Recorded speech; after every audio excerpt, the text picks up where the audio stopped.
கொடைக்கானல் மலைப்பகுதியில் டிட்வா புயல் காரணமாக வனத்துறை கட்டுப்பாட்டில் உள்ள சுற்றுலா தலங்களுக்குள் சுற்றுலா பயணிகள் செல்ல 2வது நாளாக தடை விதிக்கப்பட்டுள்ளது.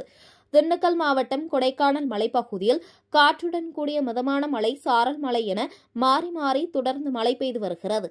இதனைத் தொடர்ந்து வனத்துறை கட்டுப்பாட்டில் உள்ள சுற்றுலா தலங்களான பில்லர் ராக், குணா குகை, பைன்மர சோலை, மோயர் சதுக்கம், பாரிஜம் ஏரி உள்ளிட்ட சுற்றுலா தலங்களில் அதிகமான மரங்கள் இருக்கும் காரணத்தினாலும் மரம் முறிந்து விழ வாய்ப்பு இருப்பதாலும் டிட்வா புயல் காரணமாக சுற்றுலா பயணிகளின் பாதுகாப்பு நலன் கருதி முன்னெச்சரிக்கை நடவடிக்கையாக சுற்றுலா பயணிகள் செல்ல வனத்துறை தற்காலிகமாக 2வது நாளாக தடை விதிக்கப்பட்டுள்ளது.